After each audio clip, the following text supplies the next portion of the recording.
बहुत ढूंढने के बाद भी मिस्टर बेनेट को जब अपनी बेटी लीडिया नहीं मिली तो वो थक हार कर घर आ गए। आखिर एक खबर आई कि दोनों लंदन में मिल चुके हैं। लीडिया और विक्रम दोनों लंदन में मिल चुके हैं, लेकिन विक्रम लीडिया से शादी नहीं करना चाहता। वो पैसे की डिमांड कर रहा है, पैसे मांग रहा है कि पैसे दो तब लड़की से शादी करूंगा। और उस ज़माने में लड़की अगर किसी के साथ भाग जाए तो उसी के साथ शादी करनी पड़ती थी, तभी इज्जत बची रहती थी।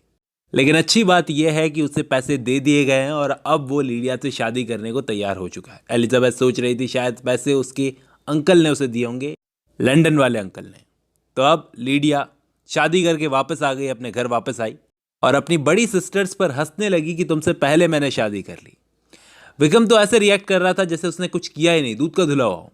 इसके बाद एलिजाबेथ को पता चला कि दरअसल विक्रम को पैसे अंकल ने नहीं दिए थे, इसके अंकल ने नहीं दिए थे, लंदन वाले अंकल ने, बल्कि डर्सी ने दिए थे। डर्सी ही इस विक्रम को ढूंढ कर लाया था, उसी ने इस मक्कार को पैसे भी दिए थे। अब तो मैं भी कहूँगा कि डर्सी वाकई एक अच्छा आदमी है। विक्रम और लीडिया चले गए अपनी मैरिड लाइफ जीने के लिए। उसके बाद बेंगले वापस आता है और डर्सी भी उसके साथ में। बेंगले की जेन से मुलाकात होती है और डिनर के टाइम वो जेन के पास ही बैठता है जैसे कभी बैठा करता था। एलिजाबेथ समझ गई कि ये जेन को प्रपोज करने वाला है।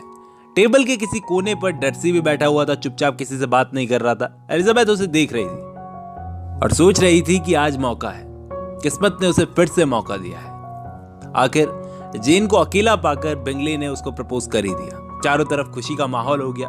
एलिजाबेथ जानती थी कि ये दोनों बहुत सुखी लाइफ जिएंगे क्योंकि इनमें म्यूचुअल अंडरस्टैंडिंग है। लेकिन डर्सी ने अब तक इसे प्रपोज नहीं किया था एलिजाबेथ को।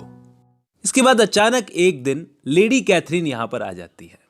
वो किस मकसद से आई थी ये तो पता नहीं, लेकिन चुपचाप वो घर को देखने लगी। बोली तो कुछ नहीं, चुपचाप घर को देखने लगी कि आखिर ये लोग कितने गरीब हैं। फिर मौका मिलते ही एलिजाबेथ के साथ ये एक वॉक पर गई। वहां उन्होंने अपने आने का मकसद, इंटेंशन बताया कि बेटी अगर तुम्हें तो डर्सी पसंद नहीं है, लेकिन अगर डर्सी तुम्हें प्रपोज करे तो एक्सेप्ट मत करना, क्योंकि मैं डर्सी की शादी अपनी बेटी से करना चाहती हूँ। एलिजाबेथ को ये बात थोड़ी अजीब लगी। उसने मना कर दिया।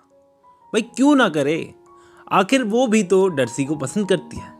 पहले नहीं करती थी लेकिन अब करती है। लेकिन सब लोग समझते थे, यहां तक कि एलिजाबेथ की माँ भी, एलिजाबेथ के फादर भी, कि एलिजाबेथ डर्सी से नफरत करती है। वो क्यों डर्सी जैसे इंसान से शादी करेगी जिससे वो इतना नफरत करती है। डर्सी का जो फर्स्ट इंप्रेशन इस पर पड़ा था, उसकी वजह से इसने उसके लिए प्रेजुडिस रखा, जिसकी वजह से आज इसको समस्या आ रही थी। ये बात एलिजाबेथ ने खुद जाकर अपने फादर को समझाई कि डर्सी बुरा आदमी नहीं है और वो उससे नफरत नहीं करती। वो समझ चुकी है कि वो बहुत अच्छा आदमी है। इवन बेंगले को भी वापस डर्सी ही लेकर आया है जिनके पास। लेकिन डर्सी के मन में क्या था ये जानने के लिए सब एक वॉक पर गए।